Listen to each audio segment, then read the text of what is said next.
Hi everyone, welcome to the Grand Infinity. This is Joe March, as always, here hosting, and this is another live stream. Sorry about the short notice on this one. Hopefully enough of you were able to get the message. I see a few folks in chat already. Theoretically, I've got the chat up next to me here, where you can see it, if I did it right. If not, let me know if you guys Hi everyone, can't welcome see to it. the Grand And Infinity. apparently, Joe I've March, got as preview always, set, and it's here playing the hosting. noise too. There we go. Love the technical difficulties. Gotta look super professional, right, guys? So I think that we've got chat showing up over here. This is a handy little window that I was able to figure out how to do by looking on another YouTube video from someone named Frosthaven. So if you're looking to try to make this exact same type of thing, assuming it's showing up there, that would be the video to look up. Look up Frosthaven. He does a YouTube chat, a subscriber overlay for streaming video, which is pretty straightforward on how to do it. So in the chat, are you guys able to see this window here? Hopefully I'm pointing at it too. Thank you, Leviathan. All right, cool. So obviously, based on the vote we took last time, more people wanted to be able to see the chat in these videos than wanted to remain anonymous. And after talking to a few people, it was obvious to me that if you really wanted to be in the chat but also be anonymous, everyone had the option of just making another login name so they could come in with an anonymous login, and it wasn't so big a deal. And I hadn't even thought about that, and that was a great idea. So now we've got chat in the videos, which is pretty cool, which means now also that means any of the trolling that goes on will go on right next to me for everyone who is not live, seeing it pre-recorded. So today I wanted to talk a bit about repressed memories, about metaphors, and about entities. I'm going to do the normal thing where I talk about some stuff up front, and then we just go and start talking between me and the chat, all of you guys. But this is a lot to unpack. I'm hoping to try to unpack it in a quick 10-minute blah of what's going on with me, but we'll see how well I do with that. As many of you know who have been following me, this year seems to be the year of change for me. Everything is constant change, constantly happening, and that has continued to be the case. Some of you have noticed that I haven't been posting videos as regularly as before, that even though I'm still at about a video a week, they're not every Monday or on time like they were before. They're kind of sporadic. And last week I think I missed it altogether.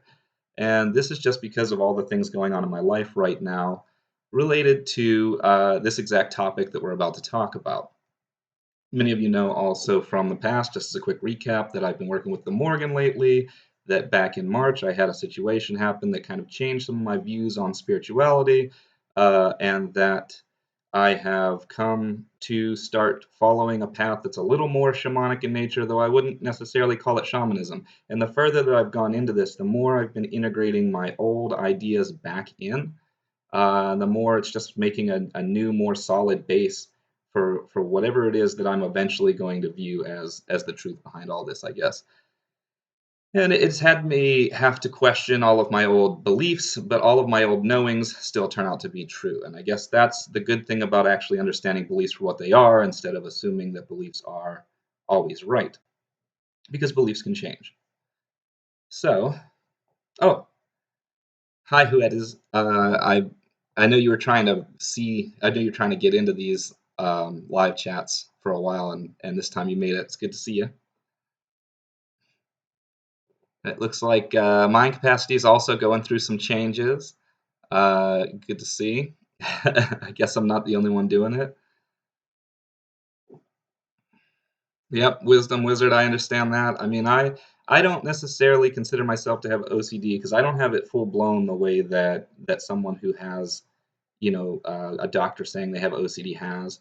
But I do have a touch of that needing to organize things and all of that. So, and it can get in the way sometimes, and it can definitely get in the way of magical practice. So I understand that. Although probably not to the extent that I would need to truly understand.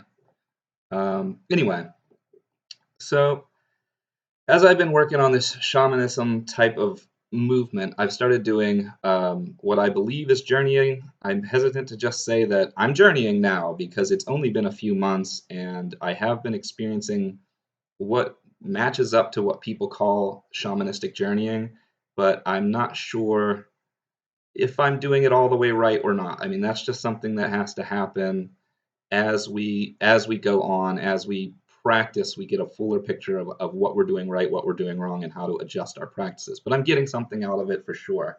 And where my confusion is starting to come in now is some of my old beliefs about psychology and my newer views about spirituality are starting to have to blend together, and it's in a way that I don't fully understand. So it's making things hard to explain. It's making things hard to understand myself.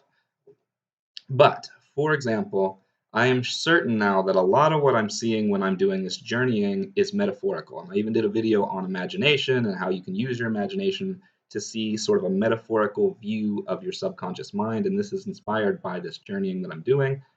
But when I do the journeying, it feels real. It feels like you're actually somewhere else. And I'm hesitant to say that it's all metaphor in your mind and just feels real to you because I don't think that's true. I don't think that's right. And the reason I don't think so is because of other synchronicities that happen in the world based around that. In some cases, I'm experiencing things in the journey and then immediately getting feedback afterward in the real world. People reaching out to me about the exact same topic, animals making noises during certain points of the journey, but here in the real world, things like that. And I hesitate to even call it the real world because now I'm questioning if it's all real worlds. But there's definitely metaphor involved, and there's definitely psychology involved in that what I'm uncovering as I analyze it after I get back is showing me truths about myself that are psychological in nature. So I know there's metaphor, but there's also something else, and based on my recent experiences in March, I know there's spiritual entities as well. So I'm trying to rectify this now. And I know some of you are probably dealing with this same type of thing or have dealt with it before.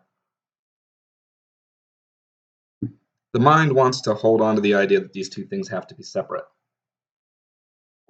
And I know they don't. And the easiest way for me to get in the right mindset of it is to think of things as from the point of view of the all, the whole, the grand infinity, that we are all on some level one entity experiencing itself through several lenses. And at that point, the question of what's in the mind and what's not becomes kind of unimportant.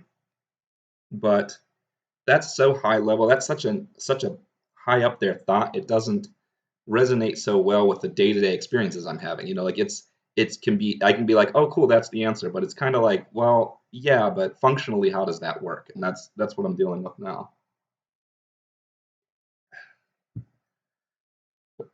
Sorry about that. I got a little bit of something going on in my throat there. So anyway, um, in addition to this, so we're gonna go a little deep down the rabbit hole with me here for a second. If we go back to before I started the channel and before I was doing standard evocation, I had actually had communication with several what I would call entities at the time that in the past had told me not to speak about them, which sounds super shifty, shady, whatever. It's not what you think, though. There's a knowing you have when you're doing anything astral, which I now believe is directly related to what it's like to do this journeying. Um, there's this feeling of understanding of things that you have when you're there that you don't have when you're back, but that can tell you whether something's on the shady side or not. And it always was just like, this isn't something you're ready to talk about. So it was like, okay, cool. Leave these entities out. And they weren't entities that were from any grimoire, they weren't entities from any book, anything like that. Just weird entities that would show up in dreams and meditation, things like that. Makes me sound like a crazy person, whatever. Um, then I started doing evocation, and that's why I got really down the rabbit hole of what these entities are. Because when I started being able to evoke entities, it was a similar experience to any time these other entities had appeared to me. And this made me want to know more, made me want to get hungry. And that's why I got hungry down that rabbit hole for so long, which has led us to current day and what we're talking about. But why am I talking about them now when I couldn't talk about them for so long? Well, now I can talk about them, and the reason is because now they're not there anymore. So, through circumstances that I don't necessarily want to go too deep into, what I've determined is that these other entities that weren't those that I've evoked, but that were the ones that first started showing up when I first started practicing magic, are actually in some way parts of me. And we've talked about the idea before of being able to evoke a part of yourself to talk about it. But these weren't purposely evoked. These were parts of me that were already fragmented, shattered parts of my psyche prior to me starting magic. And I just assumed they were external entities, but I've found that they are not. And the shamanistic path is how I was able to find that through journeying and through a method called soul retrieval, where you look for parts of yourself in a more metaphorical sense, as in, instead of going and trying to think back to remember a repressed memory, for example, you look for a part of yourself you've hidden from yourself in a metaphorical sense. You can find that thing in some kind of form, like a representative form, and you can embrace it and accept it back to allow yourself to reintegrate past parts of yourself. And as I've done this, I've found that what needed to be reintegrated all along has actually been these entities. And they aren't entities, they're my past memories somehow. So, what I've been experiencing for the past month, which is why I'm having this shaky amount of camera time, this less active YouTube presence, is repressed memory recollection, which is something I didn't know I had to do. So I've talked at length before about using self-hypnotism and things like that on yourself in order to make yourself the person you want to be, and all of that is great. And I've gone through the process before even starting the YouTube channel of going through my fears and accepting those fears and then changing them into strengths and doing all of that transmutation that we talk about. And so I had thought, not necessarily that all this transmutation was done, because it's never really done. You always find more to change, but that the bulk of it was done. But you don't know what you don't know. And when you have repressed memories, you don't know about them, which is what I've learned. So this past month or so has been pretty enlightening in that as I've started to regain these memories, I'm opening whole bags of issues that I didn't know I had. Um, Past traumas from childhood that I didn't know were a thing. And as I learn about them, it's making me look at choices I've made in life and go, well, now I know why I wanted to do that. Things like that. It's really eye-opening in the self-actualization process and learning about the self. And I'll tell you this too. If I had been doing this a year ago, I don't know if I would have been able to handle it. I would have probably pushed all of this away. I wouldn't have been able to handle looking at myself in this way or whatever. The events that have happened in my life over the past couple of years and the support I've had here on YouTube from people like you guys has all led me to become a little bit more accepting of everything basically in this world. And that has helped me to become accepting of myself and has led to this point where I believe now is the time for me to see these repressed memories because I'm finally ready to accept them as who I am, which is good. So it's a healing as opposed to a nightmare, which is why I'm not going into how to do this because I don't want to lead someone too early into this, and I also don't know for sure if my methodology would work for you guys. And honestly, I think it just happens when it's time. But it's weird. So now I'm having to rectify that these entities I talked to for 7 years are me. Okay, cool.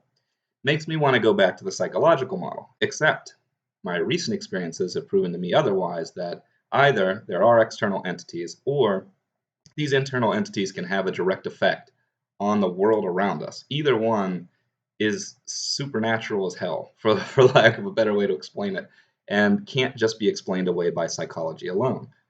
So now I'm having to rethink my model. So in the beginning, it was psychological.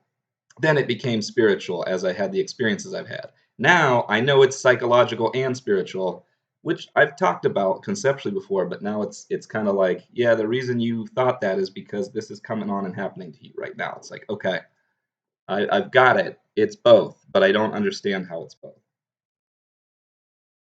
And as I figure that out, if I figure it out, I'll tell you guys.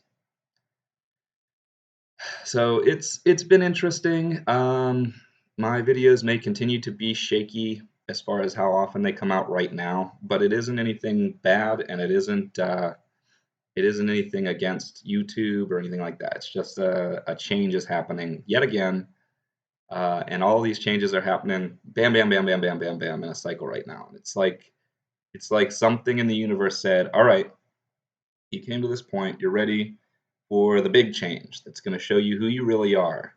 And that change is going to take a lot, and it's going to be one revelation after another. But you're ready for it, and then here we go. And it started back in March, or possibly even last year, and has just been bringing me right down that stream.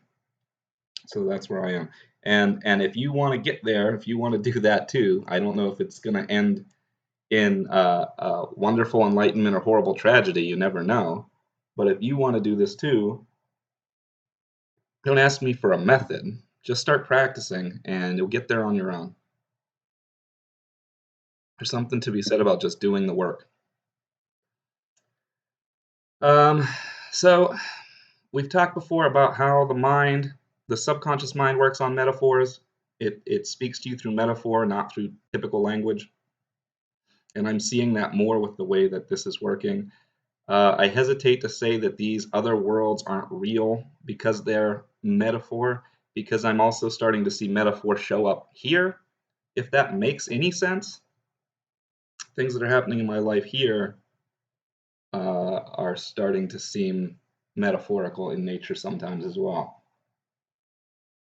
So a lot of understanding of where the lines end is confusing, and I wouldn't recommend it to someone who isn't already able to ground really well and keep stability on this plane, because there are moments where I can kind of lose my footing. But that said,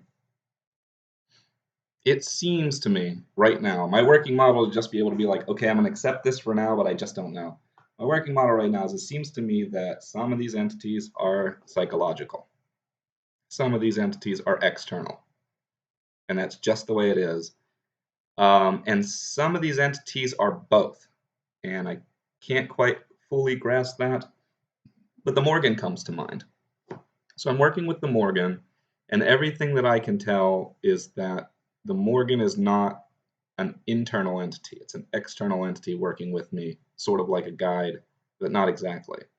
And my work with the Morgan, we've done something that she refers to as touching souls, where she says that she is causing the part of her that is within me to become stronger. Now, this has a psychological effect. This is making there some kind of a psychological thing going on in relation to my work with the Morgan, but it isn't that she is part of my psychology, if that makes sense. And I'm finding that with a lot of the entities that I've worked with before through evocation, this seems to be the pattern, where they're awakening something in you. And that's how you're communicating, but they are not in you. Whereas these other entities that I am accepting now, that's bringing back these memories, they seem like they were of me and somehow shattered off, like they were pushed away, and now I'm bringing them back. And the odd thing that I'm trying to fathom now is that these entities may very well be able to affect the outside world as well. And that would mean that when we shatter off parts of our psyche, we're basically creating servitors without knowing it, perhaps. Um, but if you create a servitor without knowing it, there's a lot of possible things that can go wrong there. So it's making me question poltergeist activity and all of these things in a whole new way. And honestly, that's as far as I've got with this. This is all I know about it. So at this point, I'm going to go back to chat. I'm going to look through some of what you guys have already written, but also I'm interested in hearing what you guys think about all this. If you guys have experienced anything like this, or just any theories you might have related to this as well. And we can get into other questions too. But thank you for listening to what's happening with me. And let's take some time to talk to you guys. I'm going to scroll over here so it doesn't mess up the chat in the window. Okay,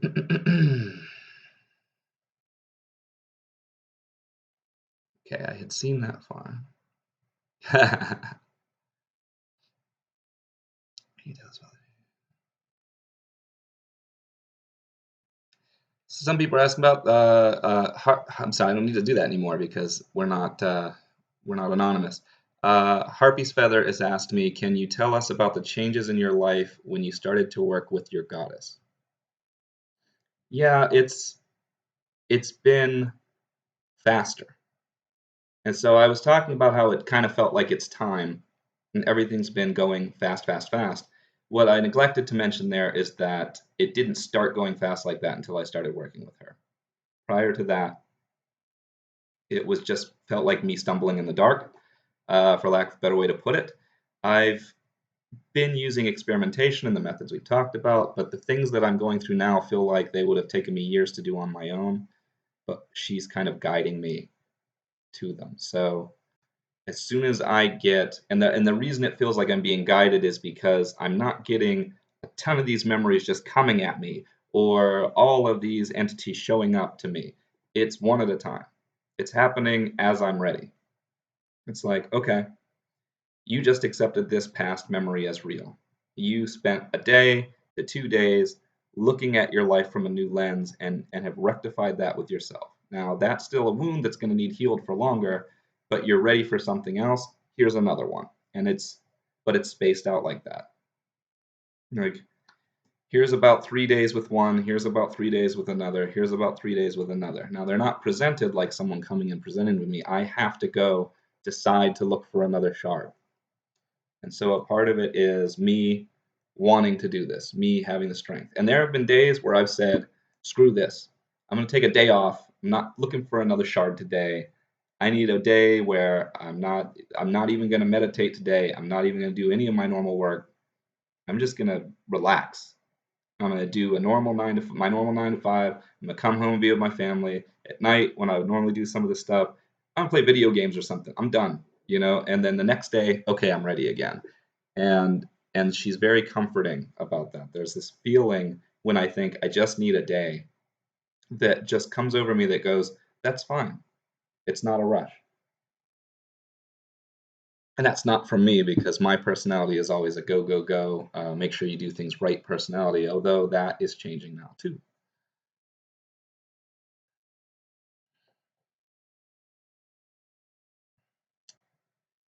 Okay. Kuba Evinger has asked, are we gods? That's the $1 million question that everybody asks. If we were talking to EA Coedding, he would say yes, obviously. But I hesitate to use that terminology because it depends on what you mean by gods. That's always what I come to with that. Do you mean we are beings with the ability to create and change reality? Yeah, I think we are. Do you mean we're like whatever the source all grand infinity is? Well, we are that source in a way, in that we're parts of it. But on an individual level, no, we aren't supposed to be that.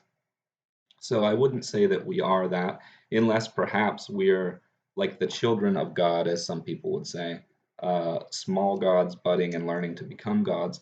I could believe that, but I don't have any reason to believe that over something else. So are we,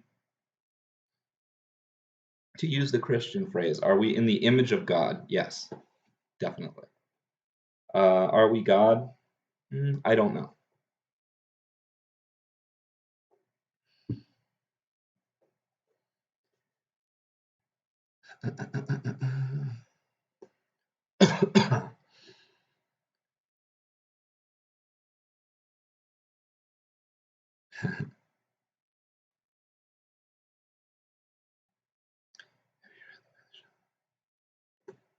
I haven't read The Way of the Shaman by Michael Harner. I do have it right here, but I haven't read it yet. I've been reading Walking in Light by Sandra Ingram, and it's pretty good. A lot of the concepts that I think might be confusing for someone else aren't because they're similar to the occult enough that I haven't felt the need to crack the other book yet, but I have it. So eventually it is on my to read. Hmm.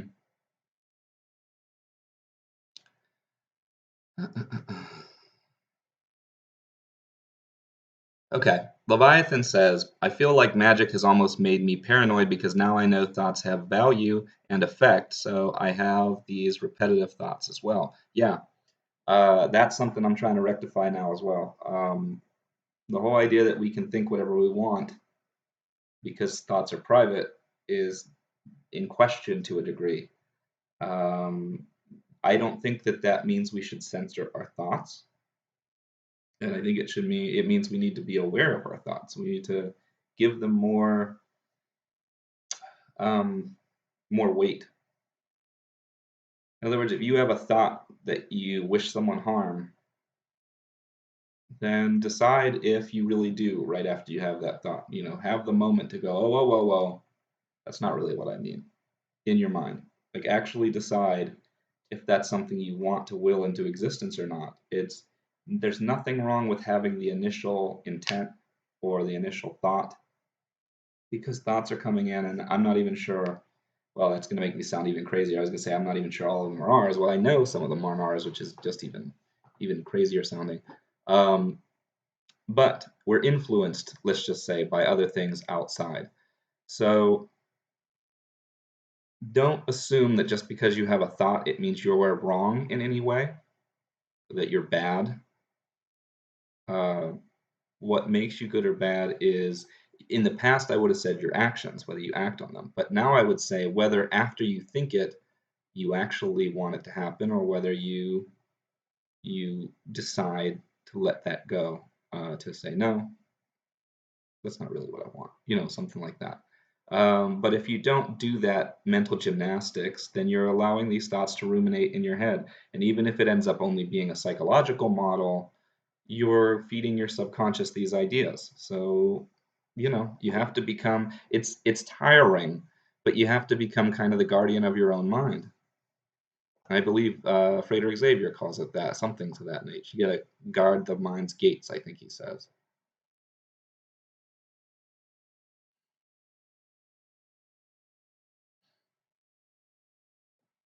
Who that's a saying, so it's happening to you too? Yeah, exactly. I think it's happening to a lot of people, and I've talked to some people who actually believe that there's something going on um, globally, and I don't know. I can't speak to that. I only know what's happening to me and what's happening to my circle of friends and to you guys as you tell me. But there are people that believe there's sort of a global shift going on. People would say an awakening if they were in the New Age movement or whatever, but I think that the confusion there is that when you use that terminology, people tend to think that it's a happiness and love and light type of a thing, and that's not what I'm talking about. But there is an awareness happening that I think is bringing more people around. That's bringing more people to examine themselves, even if they're not in the occult. Even people who would be in the skeptic community, I believe, are becoming more self aware. I think it's just something happening right now. And that's not an odd concept to me because I do believe in the grand infinity that everything is linked. So if some of us are doing it, all of us might be doing it. And I guess where I differ from other people is I don't necessarily feel like it's so much about the more of us who do it, the more it affects the world, as much as it's just when it's time to happen, it happens to you and you're experiencing it because it's time to happen.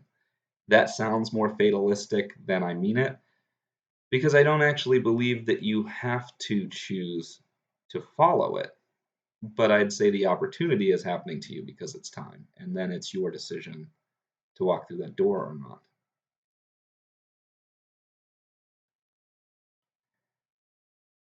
Cruel Negro says, "Do you believe in the biblical prophecy, Antichrist, end of the world?" Not in a literal sense. I can believe in, how do I put this, a metaphorical sense that the Bible is talking about something we all go through. That it's if you read it from a very metaphorical, very um, allegorical, hermetic viewpoint when you read the Bible, then Revelations can be read as an explanation of sort of the dark night of the soul, of what we go through as we move toward ascent. And I believe in that, although I don't know that it's necessary to have that work in the Bible. But I don't believe in a literal apocalypse where there's an actual antichrist that comes and does things. Now, I've talked to people who do. I've had Shindo on my show before. He is in the Gnostic community, and I respect him highly. And even though it's not something I believe in, it's something he believes in, and it doesn't bother me. I don't feel like one of us is right and wrong. It's just interesting. And the thing that worries me about Bible prophecy like that is that I know other people believe in it. And if enough people believe in something, it seems to be in this practice, there's a tendency for it to happen. So I'm not so much worried about an actual prophecy from from the Bible coming to pass because it was destined to. I'm more worried about enough people wanting it to happen to make it happen, if that makes sense. And yes, Joe having a cup of Joe. Thank you, Wisdom Wizard.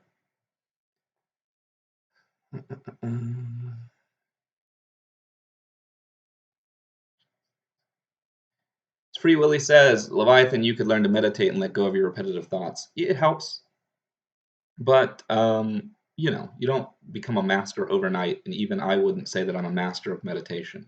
I use it, it makes my life better, it helps me to heal, it helps me to overcome a lot of these things. It happens to me less that I have these kind of like organizational thoughts and things like that. But it's a process. It takes a long time. It can over time heal that sort of thing.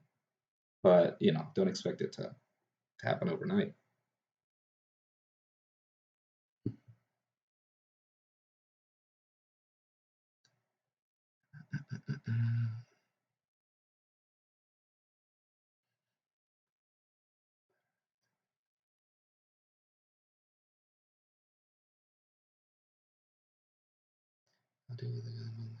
Okay. Next level athlete points out his life has gotten better amazingly because he simply decides to focus on positive and empowering thoughts, words, and actions. This is true. Focusing your mind on the thoughts that you prefer will help. It's going to make you get used to controlling where your thoughts go. And my dog is in the room if you're hearing a sneeze because she's sneezing. It's going to make you focus on, it's going to teach you to focus your mind. So you're going to notice when you have a thought you don't prefer, and notice when you have a thought you do prefer. You're going to give more credence to one thought than the other. It's a good practice. The thing to watch out for is not to push away any thought you think you shouldn't have. In other words, make sure whenever you decide on one thought over another that you're doing so because you feel and logically believe that's the thought you prefer. Don't just say, I shouldn't feel this way, and push the emotion with the thought, because then you're not being true to yourself, you're not being honest. What happens to those repressed emotions? I'm starting to wonder if they splinter, which is back to what we were talking about before. So be careful. If you actually just feel like, oh man, that's not what I prefer, push it aside. If you are stuck on a thought, if there's a thought where you say, well, I don't believe that I should think that, but I still feel that way, well, then you have to analyze that. You can't just simply push it away. You need to figure out that feeling. You need to embrace that part of yourself and find a solution that makes both the feeling feel good and the thoughts understand it logically. And that's the only way you're going to find that balance between the two. So it's just something to be aware of. It doesn't happen often. Mostly you can just sip the thoughts, but when that comes up, make sure you're aware of it. Wisdom Wizard asked me, how was the world created? I don't know.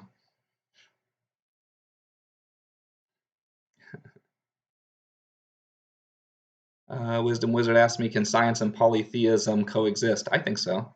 I think there's a misunderstanding in the world about what science is, and I think a number of scientists are the ones who misunderstand it. Um, Science, really, if you go back to its origin, is a method for discovering the truth. It's an observational method.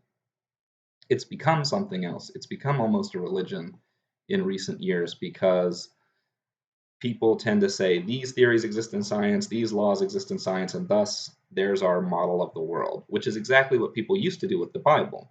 These are people who, with the exception of those who study it, are people who just accept what they're told as the reality. And that's how we've been forever. And there's nothing wrong with, for the most part, just accepting what society believes, as long as you can recognize that it's an unknown and you're just using it as a placeholder. But a large amount of what we consider to be science are theories that currently are the best guess, and we don't view them that way. Now, if you talk to people in science with upper degrees who are working in quantum physics and things of that nature, they'll tell you the same thing. That even though a theory in science isn't like me postulating a theory, it's like an actual studied close to proven thing, it can still be disproven. That's why it's a theory. It's still something in the works. A good example of this is dark energy and dark matter. We hear a lot about this lately in how the universe works. If the universe is expanding or contrasting and all of this information, the figures they found require there to be more mass and more energy than what we can see. And so they've labeled this extra mass and energy as dark energy and dark matter. They don't actually know what it is. That's why it's got that label. But that label is a placeholder. You could find out in the future that it's actually 12 different things that they've all fallen under this label. It's a black box of unknown. And a lot of science, a lot of the things that remain theories because there's a black box here or a variable that's in question there. But it works when you test it. So you say, okay, well, we can throw that black box there and not worry about what's inside of it because when I do it this way, the bridge stays up. It doesn't fall under the weight of the cars. So obviously the math is right. We don't know why, but the math is right. And if you don't understand that a lot of science still has those, we know this works, but we're not 100% sure why elements to it, you believe that science has the answers to everything currently. The scientific method is fine. There's no reason why the scientific method can't work alongside magic and everything else. In fact, it's probably good to use scientific principles when you practice these things. But um, the way a lot of people materialistically view science now is where the problem is that I believe you're talking about.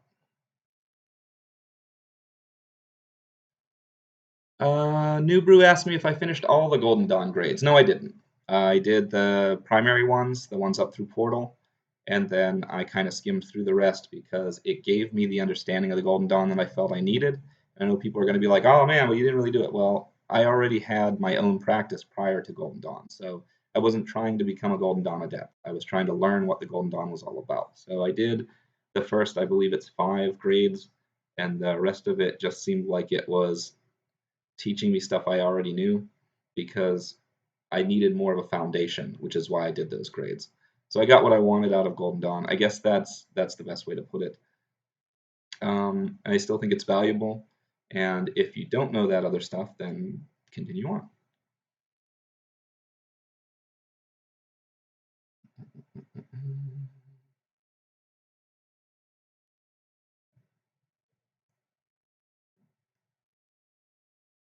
Call Academy asked me if I would call what's going on with me rebuilding my subconscious.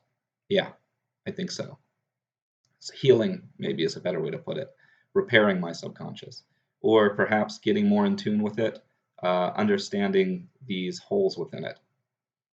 To show my nerd cred here, in Star Wars, sometimes they'll talk about like dark side force users or whatever as having a wound in the force, a hole opened up in the force, and that wound causes pain to the galaxy. Well, if you think about that as a metaphor, when we have repressed memories, it's sort of like a wound in our subconscious. It's a hole that affects the rest of our thinking, but that we don't have access to, and that is I'm working to repair those holes.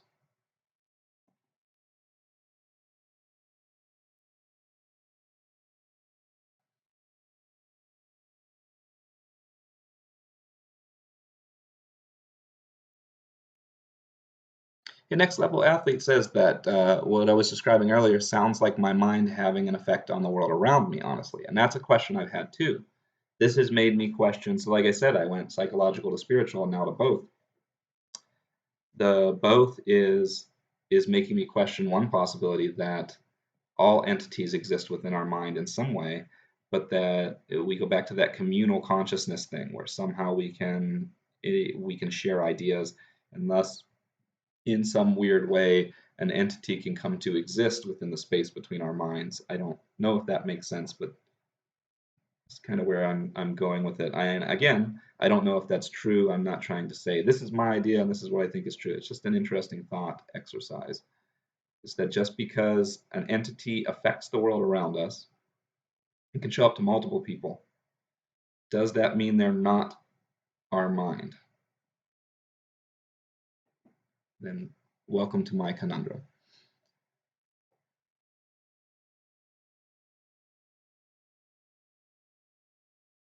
I think I'm way behind here. Oh no, wait, I think I'm catching up.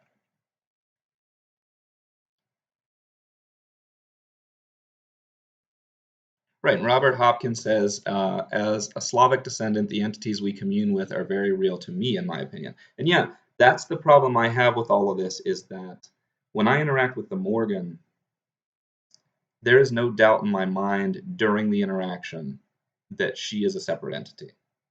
But I can't use that as proof because it's not. Um, but when I work with these other entities that are a part of me, now that I've learned how to accept them and embrace them, there's no doubt in my mind when I see another one of them that it is a part of me. I can tell somehow. It's like I'm becoming aware of this subtle difference.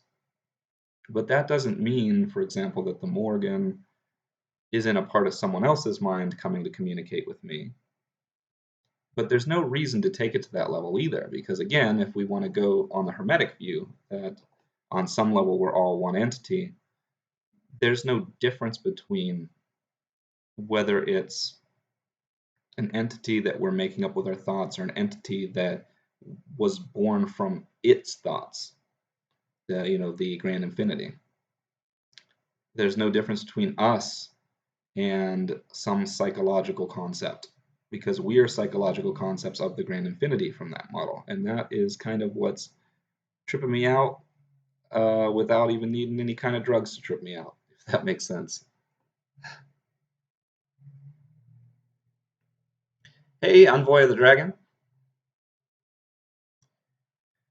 Okay, Jay Comics asked the $1,000,000 question. He says, do you remember any of your past lives? You're on it, Jay, because this is like 3 or 4 days ago. So, as I've been collecting these shards, I've been remembering these repressed memories, and I got to a point where it kind of made sense. It gave me a full picture of who I was, and I thought maybe I got them all. I don't know, but there's definitely more out there. But it don't feel like everything's starting to make sense to me. And the last one that I did was not a memory from my life, but I'm hesitant to say that it is a past life because everything is metaphor when I do these journeys. So is it that I experienced a past life memory, or is it a metaphor for my current life that's playing out? Haven't figured that out yet. Either way, it was more disturbing than the actual repressed memories. Now, what I know is it wasn't another repressed memory because the things that happened didn't relate to my life at all, but it felt the same as regaining a repressed memory. With these repressed memories, I can go and talk to people I knew in my past and verify them as things that happened to me. With this one, I can't. And in fact, it took place during, my guess would be the Spanish Inquisition. And so, you know, make sense out of that. Is it a metaphor for something going on in my life, or was I alive in another body during that time period? Don't know. Still working on it.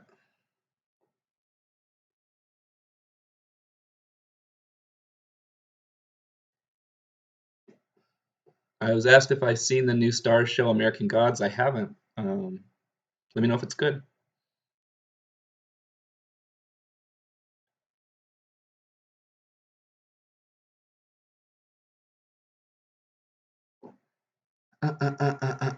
Thoughts on Percy Jackson? It's basically the Greek myths retold, the way I understand it. I mean, I've seen a couple of the movies. I've never read the books. Um, the way I view it is that the author is basically taking the Greek myths, which I always thought were awesome as a kid, making them more kid friendly and coherent together as a story. Now, I don't know if there's more occult symbolism within the books than that because I haven't read them, but there's obvious occult relation in just the Greek mythology itself, which doesn't necessarily indicate the author knows that he's doing it. Though the movies I saw seem to put things in sort of a good perspective. It didn't seem like sort of trash writing to me or anything like that. So maybe.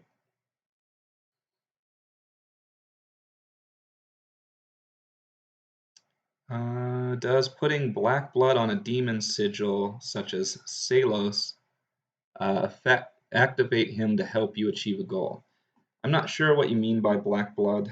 Um, I don't know if that's a way of mixing your blood with something, but hit me up further down. As I get down further, I will answer. What do you think about the nether, about the changing of thought?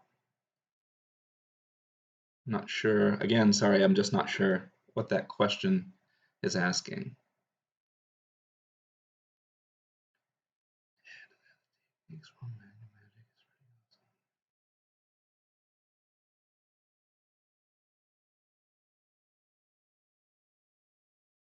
Where do you see yourself? Where do I see myself 10 years from now?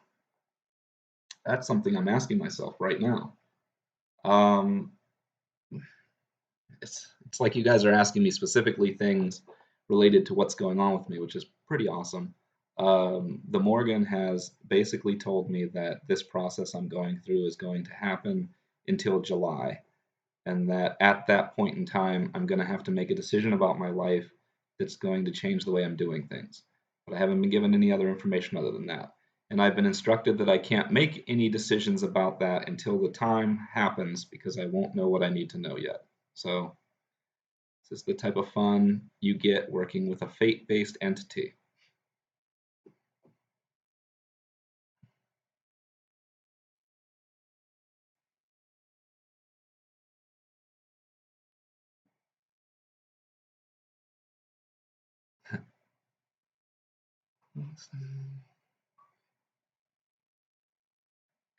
Wisdom Wizard asks if movies can have curses in them like The Omen, Exorcist, and Rosemary's Babies are rumored to do. I don't think so, but they can affect your mind. So if you watch a movie with the awareness that you're watching a movie, which isn't as fun to do, but if you do that, then you'll be fine. If you analyze a movie, you can be able to pick apart the metaphorical meanings within it and things like that and how it affected you, and that will help. But when you sit and just allow a movie to kind of overtake you, which is fun to do, don't get me wrong, and it's not as harmful as some people would make you believe, it has an effect on your body.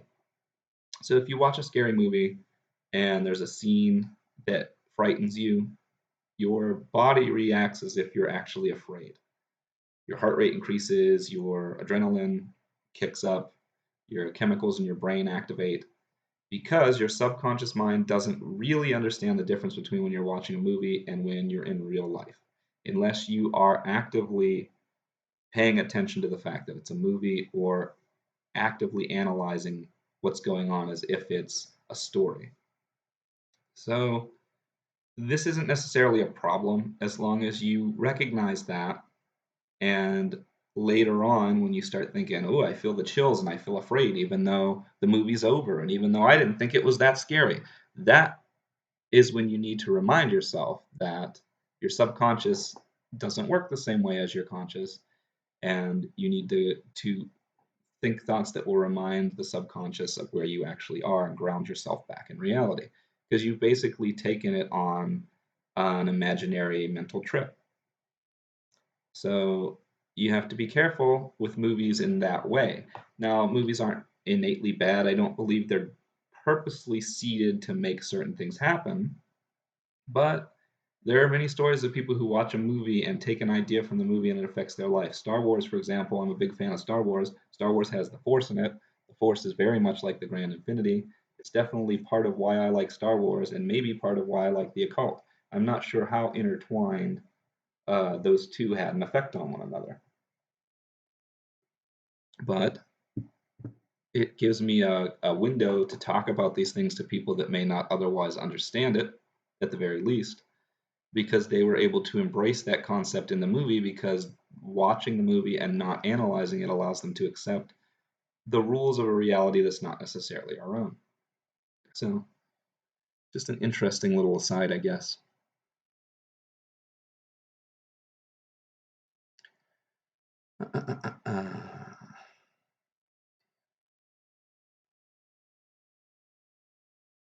Do I have thoughts on using music as spells?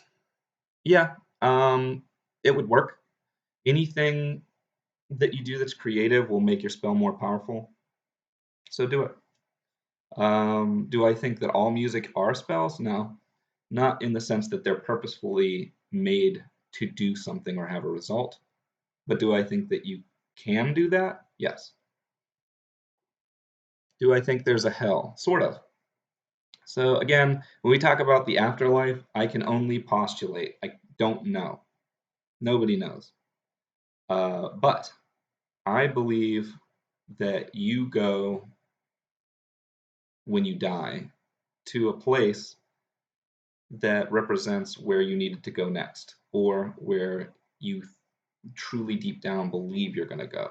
Which means if you're someone who feels a great deal of regret, someone who feels hatred for themselves, disgust for what they did in life, you may go to a metaphorical hell. You may go to a place where you're punished, but it's because you feel you need to be punished. And I believe in that kind of hell. But I don't believe in a hellscape where demons torture humans and where if you don't listen to the right God, you get sent there. I don't believe in that. But, again, haven't died, couldn't tell you.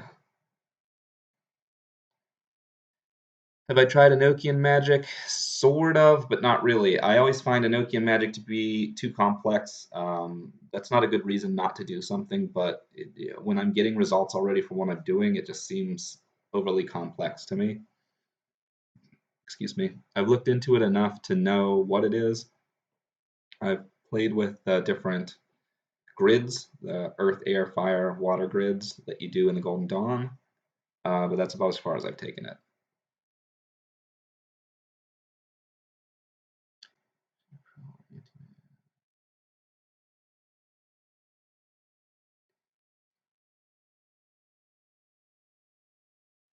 So this is an interesting thing that I've also been wondering recently. Alberta says, whatever entity it is, typically it's just some divine expression in perceived form. I've had this thought as well, that when I work with the Morgan, I have no way to know that I'm not working directly with the Grand Infinity, just taking on a form that allows me to interact. And I've wondered that.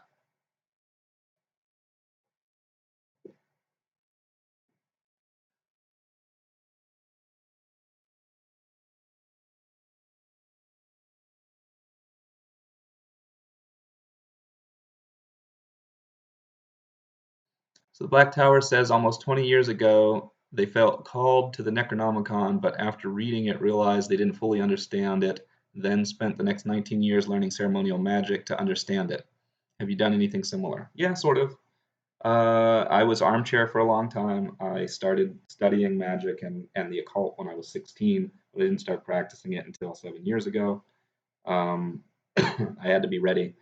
And with what's going on now with this sort of shamanistic side of things, the more I've been reading about shamanism, the more I find that a lot of these beliefs in shamanism and Buddhism both, in a lot of Eastern cultures, are beliefs that I have, but not from somewhere that I really got them from, other than just studying the occult and things of that nature. They're beliefs that I have, but that I didn't realize had paths for them.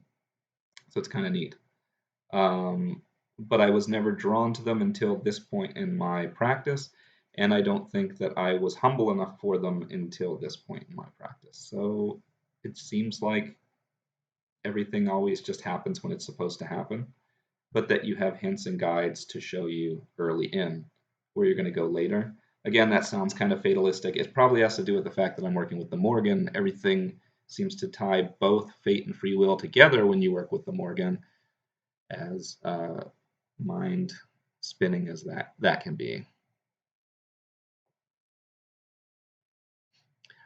Wisdom Wizard says nobody expects the Spanish Inquisition. That's probably from when I was talking earlier, and yeah, I love the reference.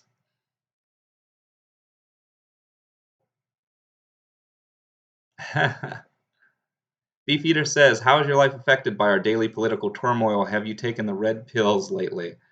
No,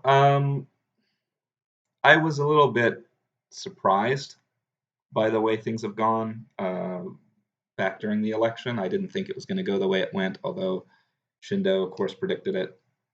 And then I've been surprised by the way things have gone after. But I don't feel fear or anger toward what's happened. And I also don't feel joy or excitement towards what's happened. It's just what's going on. And maybe that comes with working toward balance. But I honestly was never someone who felt that they were going to be too satisfied with either candidate. So, you know.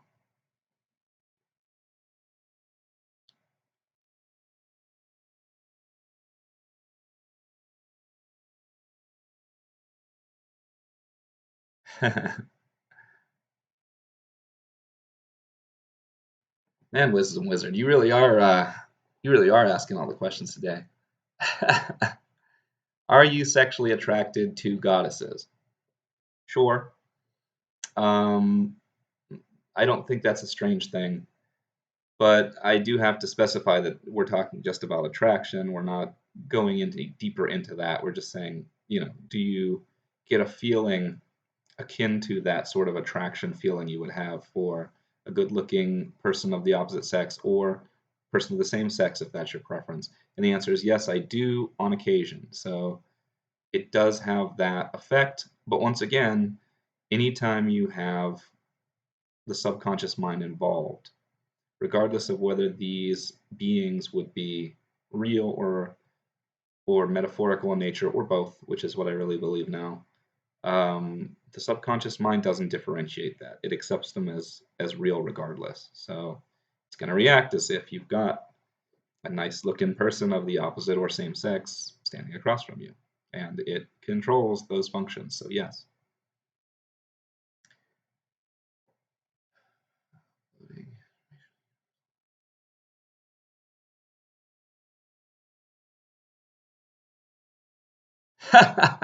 Envoy of the Dragon apparently already answered this for me with "I am" and a winky. David Rodriguez asked me what I do for a living. I mean, I'm curious about what people who practice magic do because you have to make your rituals daily, and I don't know if that interferes with your daily life. I fit them in. I'm not as regimented as some people. I do daily ritual, I do meditation daily, and at times I get pulled into things like journeying, like the Morgan telling me to do something at a certain time that is inconvenient for me. But that's more recent. When I was starting out, I had more control over when I did it. My routine, for the most part, Depends on when I get up in the morning. If I get up early and I don't have an early morning meeting, then meditation and things of that nature happen early morning. If I don't get up early or I have a meeting early or something else I have to do, then it'll wait till nighttime for me to do those things. Um, my kid is 3 years old, but he goes to daycare. So when it gets later in the morning, I take him to daycare, then I go to work, I do a 9 to 5, I come home, it's family time, very normal life. And then after John, my son, goes to bed, it's usually ritual time. So it's not that I necessarily am hiding that part of myself from him, but I don't believe that he would understand what I'm doing at this point in time. And it might just seem unnecessarily strange. But eventually he'll understand, and my theories on the world are definitely things he's aware of.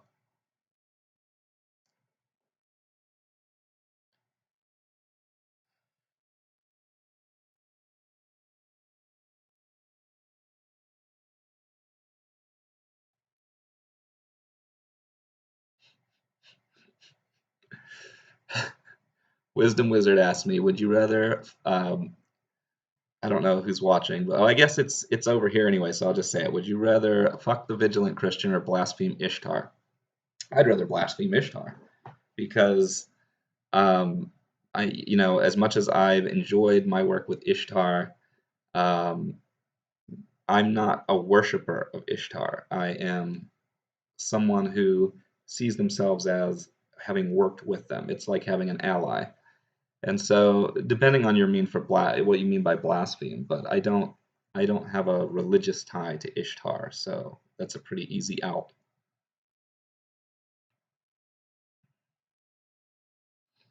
Any advice on protecting psychic children from shadow people, demons, negative entities?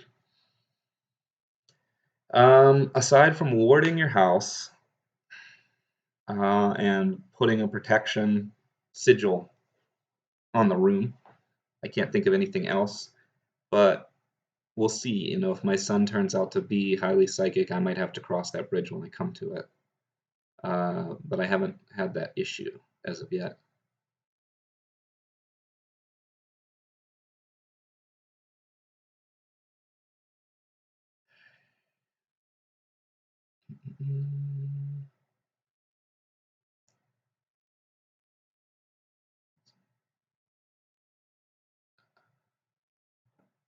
Molten Terror asked me thoughts on chaos magic. Well, if you look at my older videos, they're primarily based on chaos magic teachings. So yeah, I like it. I think it's a good method, especially when you're starting out, to be able to get into this without all the dogma of the other religions. I think it's a good placeholder anytime that you're not sure of how to do something. So if you're trying to do something in a new path and you don't quite have all the steps, and the only way to find out is to buy some $1,000 book, then screw that. Use chaos magic to fill in the steps, and it'll work just fine because oftentimes your intent to use a certain path is going to help you find what you need to find.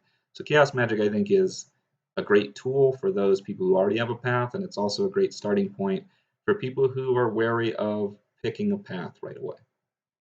So I like it.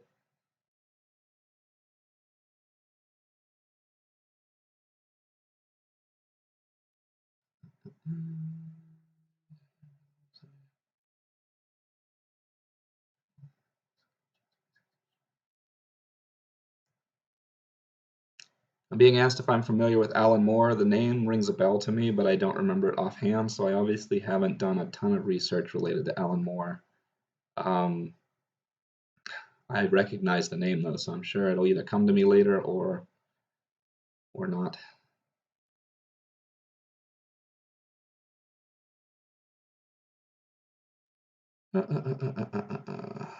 Lost my place.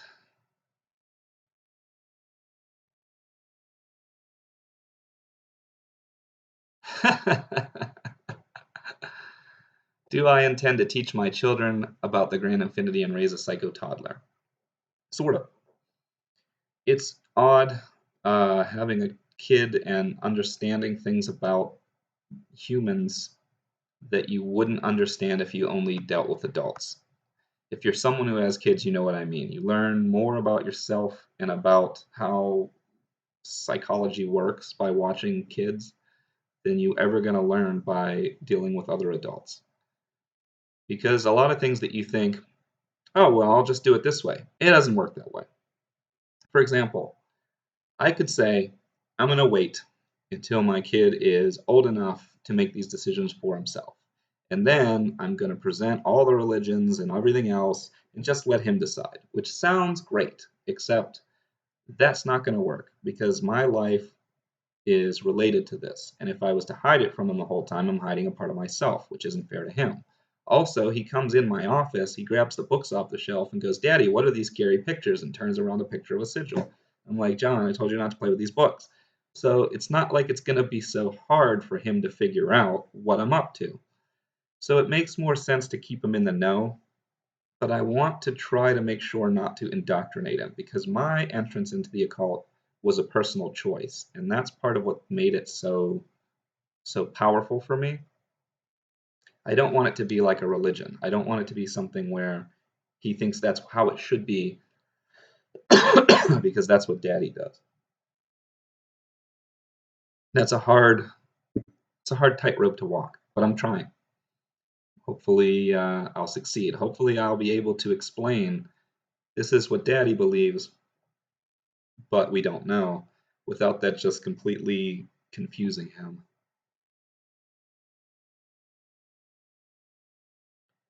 Do I find a reason to curse anyone for any reason at all?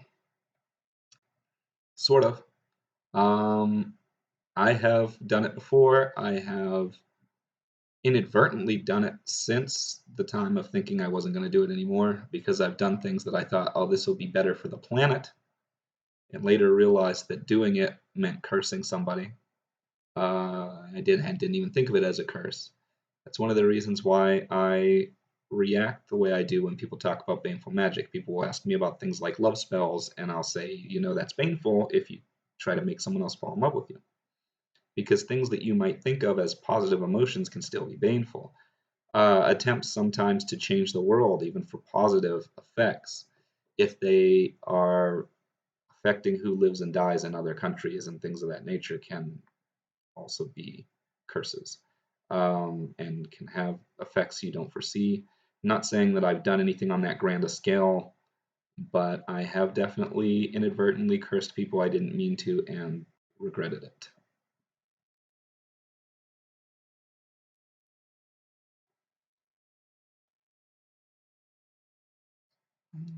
Wow, I'm almost down there, almost caught up. What are your daily rituals now? Your last video on daily rituals is very helpful. Okay, so my old daily rituals were a combination of Golden Dawn. They were a combination of chakra breathing, um, combination of evocation, banishings, all kinds of things. I still do a combination of some of that stuff, but my daily ritual has become much more freeform. This process of trying to get a sort of shamanistic approach has caused me to rely much more heavily on my intuition. I don't think I could have done this when I was starting out, but basically, I still do a chakra breathing, after which I do a meditation, and then I do a thanking, a gratitude to the different powers that I work with. And then after that, it is a free form ritual of whatever it is that I want to have happen, or if there's nothing, whatever it is that I'm trying to learn, or just whatever it is that I feel like I'm supposed to be doing in ritual at the moment. And after that, I do a modified middle pillar because that's always been good for grounding me. And that's it. It's pretty easy. It's not a complex daily ritual. And then now my rituals, when I do them, otherwise are still very heavily chaos magic based, but they are inspired by the other paths that I've used. So it's like taking the flair of these other paths and throwing them into chaos magic, for lack of a better way to explain it.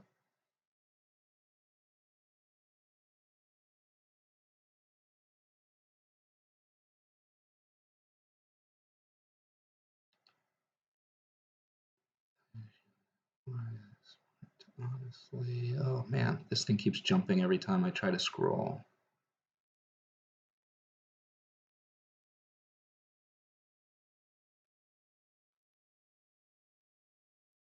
Is it smart to let children perform magic? I believe we're all performing magic all the time and we don't know it unless we've learned how to control our mind, so it doesn't matter if it's smart.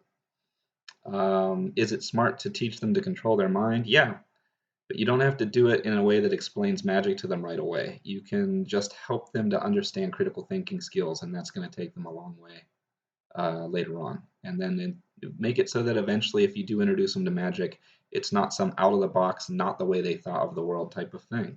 And it makes it an easier transition. Just leave all the magic part out of the magic and, you know, raise somebody who's just a free thinker.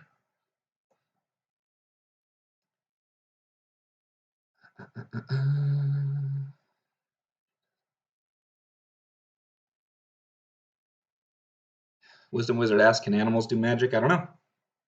It makes sense to me, but I don't know.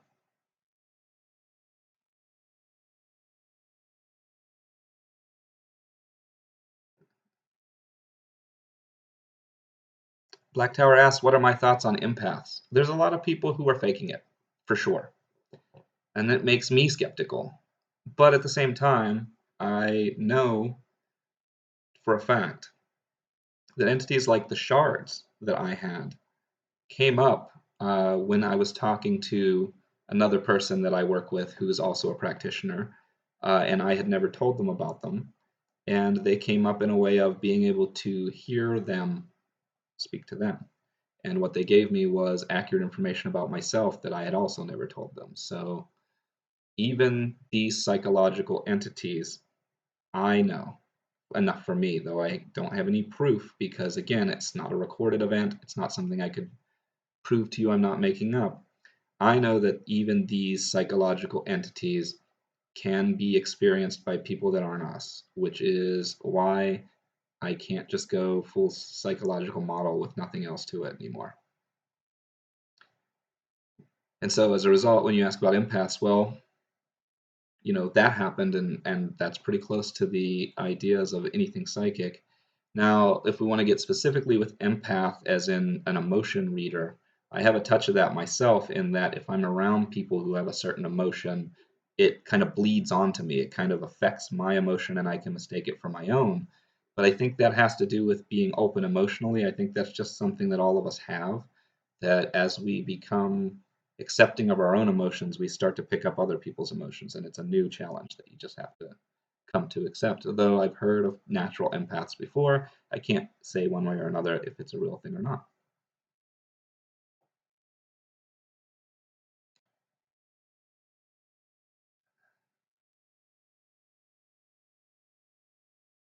Why did I change my name? I talked about that in a video before. Psycho Sorcerer didn't really work for me anymore because when I started the channel, I was trying to build to the point that most of this can be explained in a psychological model, but my entire view of this has changed to the only way to really explain it is in some kind of a grand infinity model where everything is interconnected, and that's the main reason for the change. There's also a change away from giving myself a pseudonym because it was affecting me egoically in a way. If I was out in a place where I knew there were other occultists, I would think, I wonder if someone's going to ask if I'm Psycho Sorcerer. And that's not the way that I should be looking at this. I need to be Joe March, regular guy who practices magic. I can't be that pseudonym existing at the same time. That's creating like an egoic entity almost of its own. So I had to split that off. I had to shut that down because it was starting to become a problem. And I would rather people ask, "Oh, are you that guy on the Grand Infinity?" than "Are you Psycho Sorcerer?" Because it had sort of an impact, and I can't explain that unless you've experienced having a pseudonym like that before. But that's part of the reason. Beefeater asked me, "Am I familiar with the Black Sun?" Yes, I am. Early in my practices, I did a lot of meditations related to the Black Sun as well. So yeah, definitely.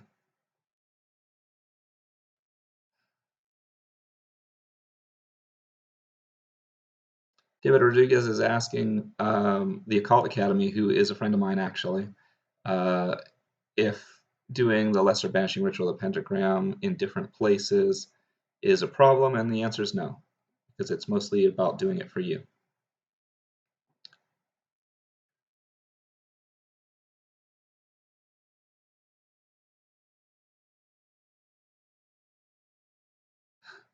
Luke is asking me how to actually curse someone. That's not a topic for this video. Poetic magic seems to be...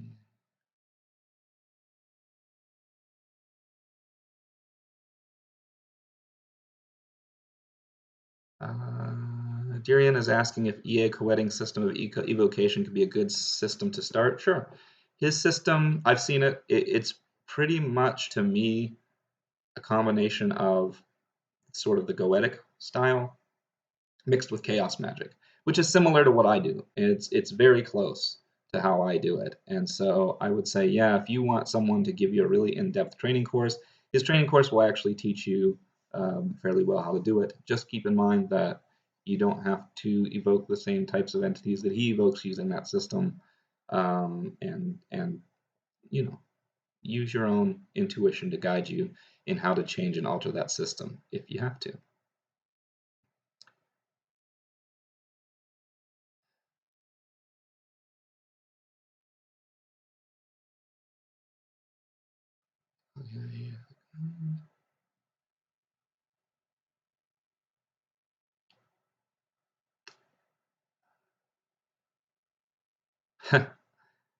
Wisdom Wizard asks if there's a spell that can help you get more subscribers. Sure. Is that what I want? Good question. Do I want more subscribers or do I want the right kind of subscribers?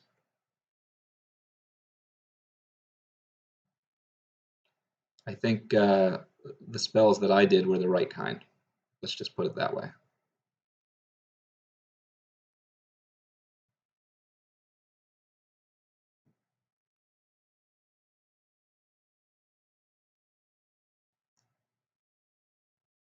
Wisdom Wizard asks if he's been entertaining or annoying in this stream. Entertaining to me, but I'll let the chat tell you if I'm incorrect. Arias asks, what kind of experience do you think suicides have after death? I don't know.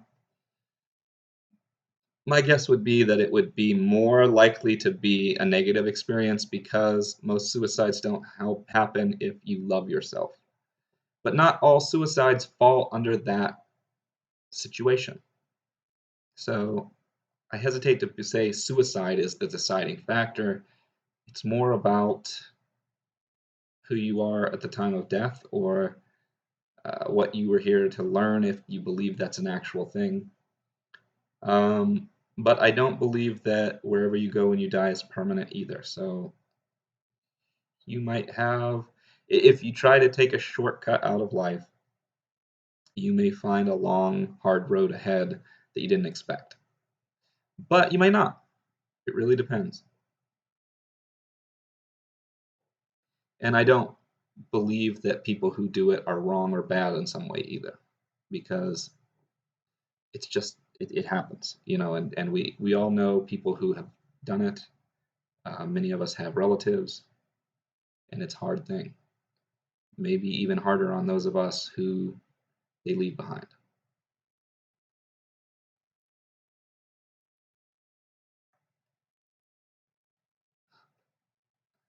Will you be making the Grand Infinity fidget spinners?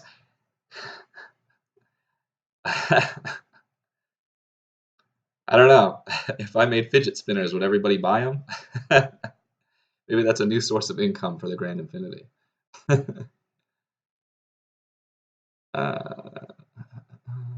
If I don't have room for a ritual space, should I still do daily work in my mind? Yes, definitely. It will still have an effect. It's like we said, if you have a strong enough imagination, your subconscious will accept it.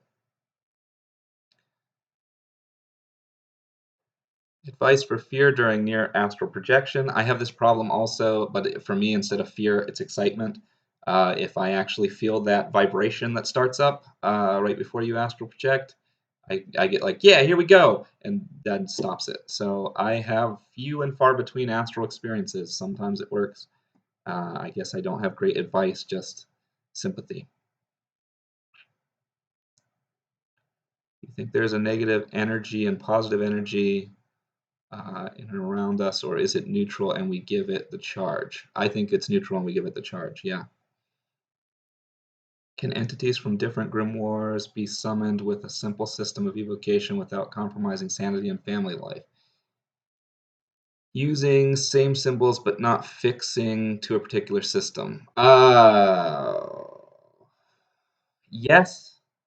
To can they be evoked without changing systems? Yeah, sure. You can evoke anything. If you find an evocation system that works, you can use it for anything. Sure. Without affecting family life? How do you mean? Be careful.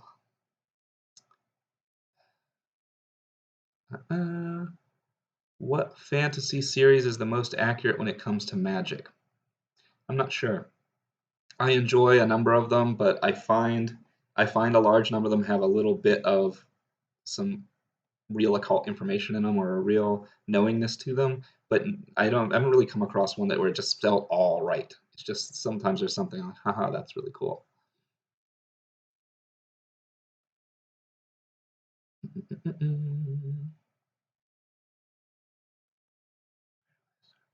We're getting short on time, so I'm gonna wrap this up quick. Hopefully I'll actually get to the bottom before that.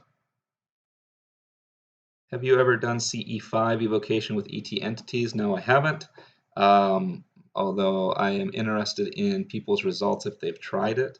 I haven't had any experiences with aliens or extraterrestrials like that, but I'm not opposed to the idea that such beings could exist. And if we have the ability to connect to these other planes in some way, there's no reason to believe that another species wouldn't have the same ability. So I don't find it hard to believe that there could be ETs, aliens, etc., that could interact with someone. I just haven't had that experience.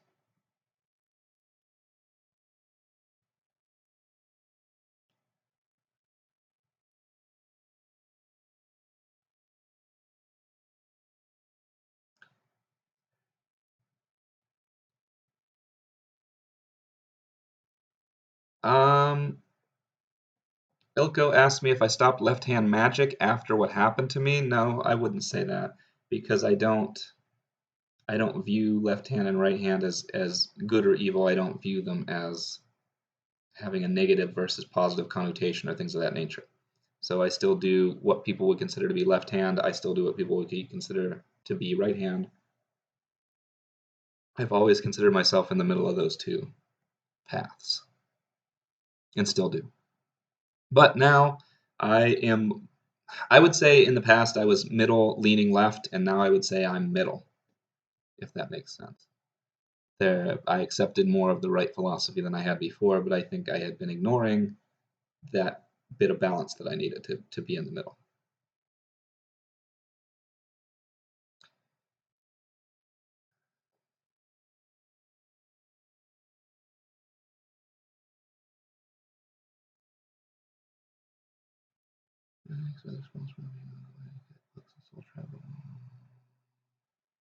Trying to catch up to this to it over here. Is it possible to have a? I don't know the answer to that, so I'm going to move on. Some of these, if I don't answer your question, because I'm actually reading all of them this time, if I don't answer the question, it's just because I don't know. Uh, uh, uh, uh, or with a couple of these, they would be a whole discussion. Like someone asked me if I could go through my experiences with the Golden Dawn grades, and that would be a whole other video. So maybe in the future.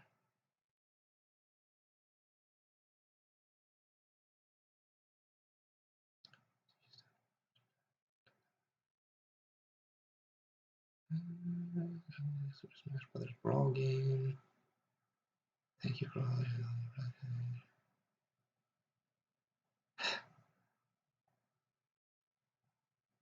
All right, I'm getting caught up. Angel says balance. Look, now I'm caught up. But look at this. There it goes. Bam. That's where I am now. I've read down to here. People are organizing a possible Super Smash Brothers game. That's pretty awesome. I got a pop up in the way. Move out of the way. I can read it over here. Look at that. Any thoughts on the Mandela effect? I don't know what to think of it. Um, Mostly, it sounds crazy to me because of the way people are presenting it, but I've not opposed to the idea of parallel universes, and honestly, I remember it as Bernstein as well for Bernstein Bears. So I can't completely just be like, oh, this is nothing, because I'm like, well, who knows? But that's about as far as I've taken the Mandela effect. It's an interesting thought experiment at the very least. But ultimately, it doesn't affect your life that much, because if it is true, it doesn't change your reality. It just would be a realization of something about reality that you didn't know before. So, advice on working with entities. Don't come at them with fear. Um, don't try to control them. Don't be aggressive. Treat them the way you would treat a respected person. Don't worship them. Don't treat them like they are better than you. Treat them like you would treat a respected person. If you go in to talk to your boss in the office, you may be his subordinate, but you don't worship him. You don't serve him like a servant. You can respect that he is in a higher position than you, and also at the same time believe one day you may be his boss without that being disrespectful to your boss. The same thing is true when you deal with these entities. And they don't have to be your boss. It could be just a friend.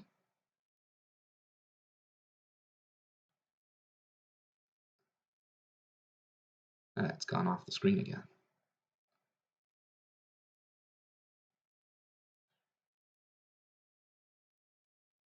Thank you, Black Tower. Interesting.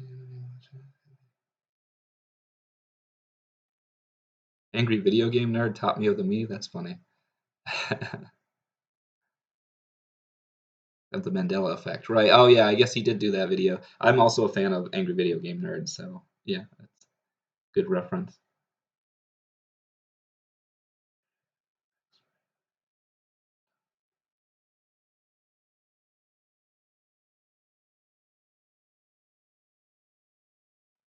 What divination system do you use on a regular basis, and how do you integrate it in your practice?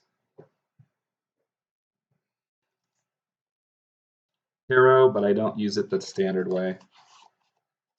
I'll take the deck. I will shuffle it. I'll ask a question. I'll flip a card or two, depending on what I feel. And whatever comes to me when I look at the picture, not necessarily what the card normally means, but what my intuition feels when I look at the picture becomes the answer. This is because I believe that the cards are a method for me to speak to my subconscious, that my subconscious is going to relate the message using a metaphorical thing that I can see in the picture. It's a medium to speak to my subconscious mind. And that's how I view tarot, which is my best way to do divination.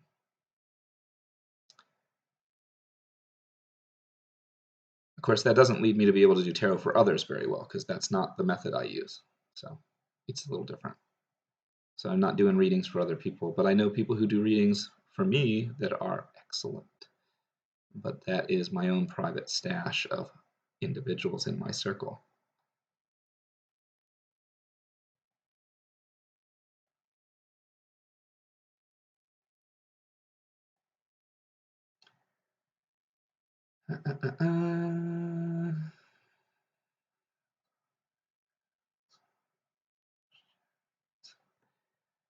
Are you familiar with the magical system presented by Uncle Bearheart and the Grand Order of the Draco Slayers?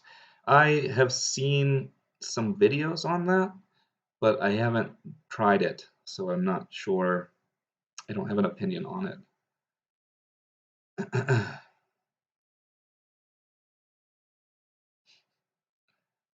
When you hear an entity, is it different from than your subconscious? It is, but it takes practice to recognize it. But the shards that I was talking about earlier, the different parts of yourself that have been broken off, they also sound different than talking to your subconscious. So, keep that in mind too.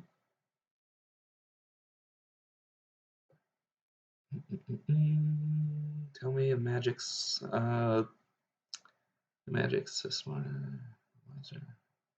Have you seen any of the more? Morg's videos, and what do you think of that? Oh, Morg, yeah. I remember Morg being from a reality show, I think, if I know who you're talking about correctly, where he was once a carnival guy, and then he got big into magic too. Yeah, I've watched some of his videos. I think he's a pretty cool guy, but I don't remember if I was directly influenced by them back in the day or not.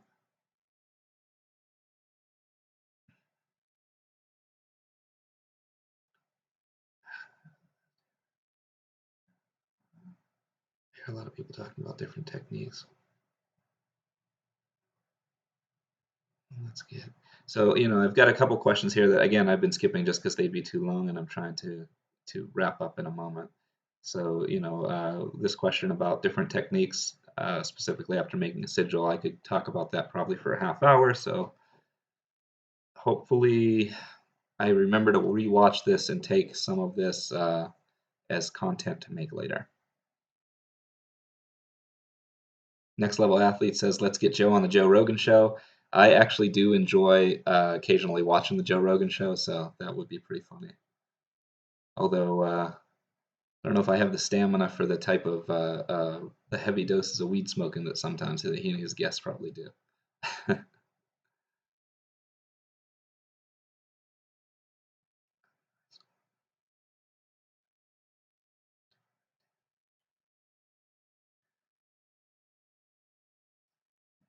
Yep. What does it mean to blaspheme the Holy Spirit? Why is it unforgivable? I think you would have a great podcast with Joe Rogan. Thank you. When I first saw people talking to you, I thought they meant the Bible monster. How can I easily do astral projection? And tips for astral projection, I really haven't given, mostly because, as I've said, I've had trouble with it. I've had a couple of successes, but that's not really the same as, kind of mastering a technique that I could share. It's the same thing with this process I'm doing now of recollecting these parts of myself. I'm new to it, so I can talk about the experience, but I don't really have a good understanding of how to teach it.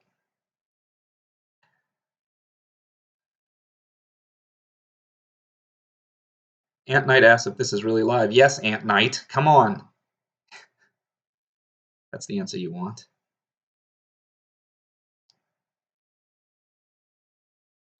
Ant Knight. Oh, I was late answering that question. Well, thank you, the Occult Academy. You're helping me out. You're picking up the slack for me. Always appreciated, by the way, the Occult Academy. Vlad Tepes, no, I have not received a hand job from a succubus, but thank you for putting something funny near the end of this video. It's good to laugh once in a while. What's a tract from these days? J Comics, yeah, you're right. Let's keep it plural.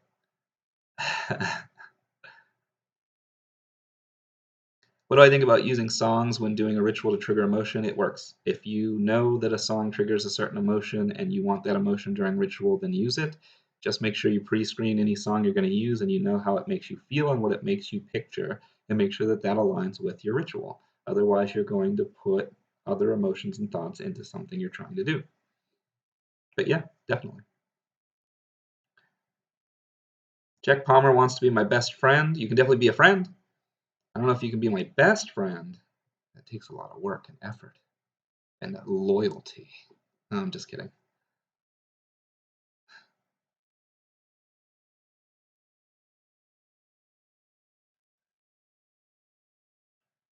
Do you play game books like Choose Your Own Adventure books? I have played them as a kid. I've played game books like Choose Your Own Adventure books as a kid. I haven't played any in a long time, but I do enjoy tabletop role playing and things of that nature. I still indulge in that once in a while. It's a good imagination technique. Also helps you to get out of yourself and try to experience what life would be like for someone else.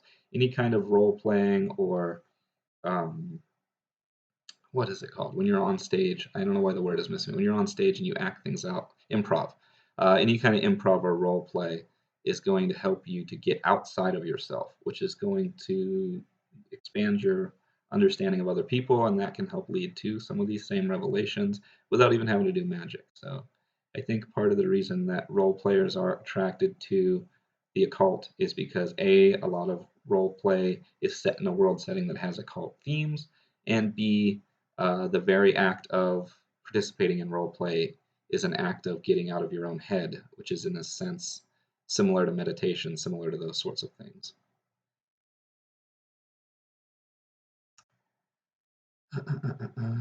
Was I ever Christian? Yeah, when I was a kid, because that's what my parents believed. But when I became old enough to decide what I believed, that changed.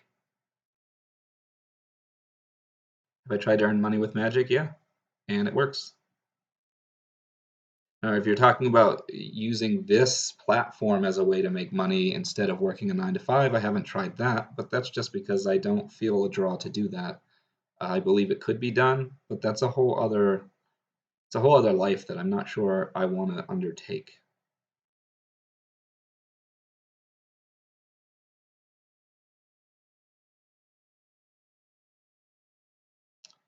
What I think about Aleister Crowley, in short, I think he had good ideas. I think he was on to something, and I think he made conclusions about those ideas that were incorrect. And so I think he became misguided and went down the wrong rabbit hole during part of his career. And as a result, when you read his works, some of it is valuable and some of it is not. That's my honest opinion. Others will love or hate me for it.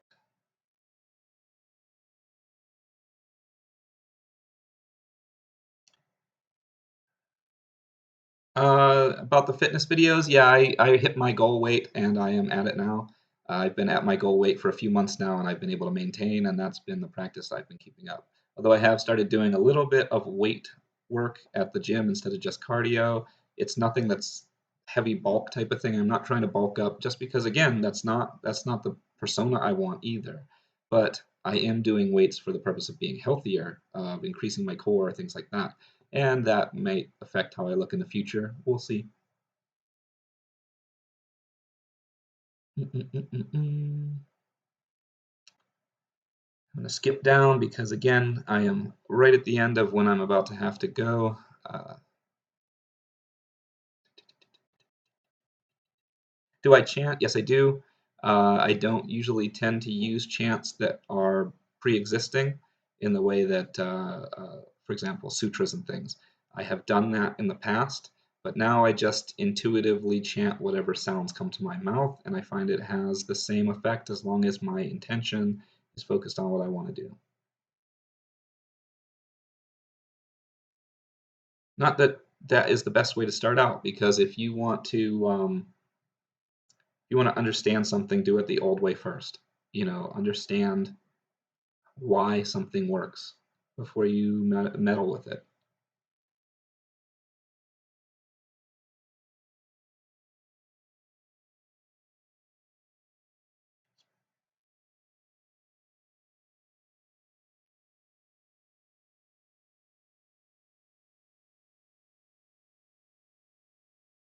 Okay. Um, I feel like exotic creepypasta. I've ignored a lot of your questions, and I don't mean that to be rude. They're just big. A lot of them are very big subjects. This last one about having bad things happening in your life, and then after finishing up a ritual, again, we would have to go back and forth unpacking that, and I'd only have a couple minutes here before I have to leave, so I don't have the time to go over it now, but in a future stream maybe.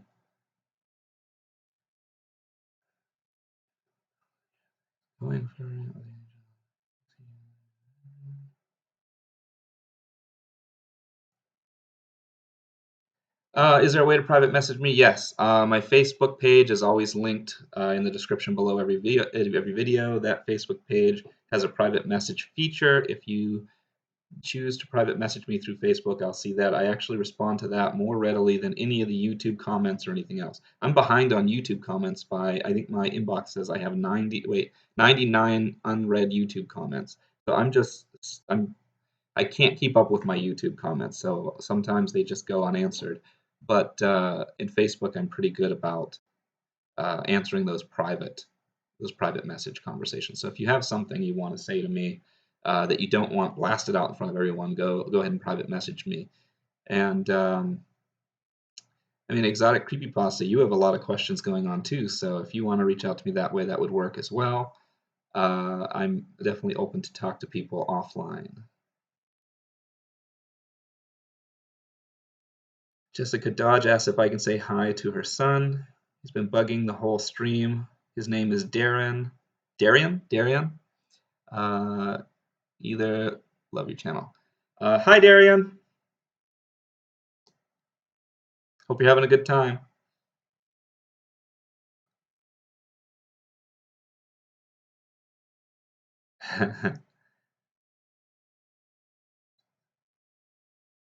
You guys have a lot of great questions, by the way. I haven't seen Tom Matrix. I'm not sure what that is. Have I worked with any draconic powers other than Tiamat? No. Tiamat was the only dragon that I worked with, and some people would argue that Tiamat is more of a serpent. I'm not sure that's a difference, but again, I'm not someone who's well versed in draconic forces, dragons in general. But I know somebody who might know, who is probably still watching Envoy of the Dragon, and they might be able to give you some answers.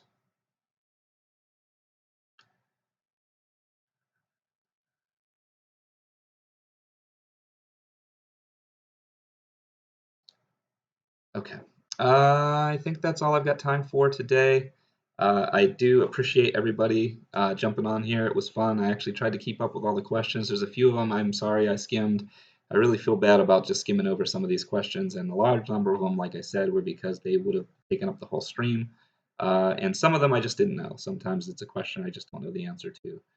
Um, but um, thank you for coming in. Thank you for listening to my rambling about what's going on with me. Thanks for your opinions. Thanks for your support. Thank you all so much. Until next time, safe travels.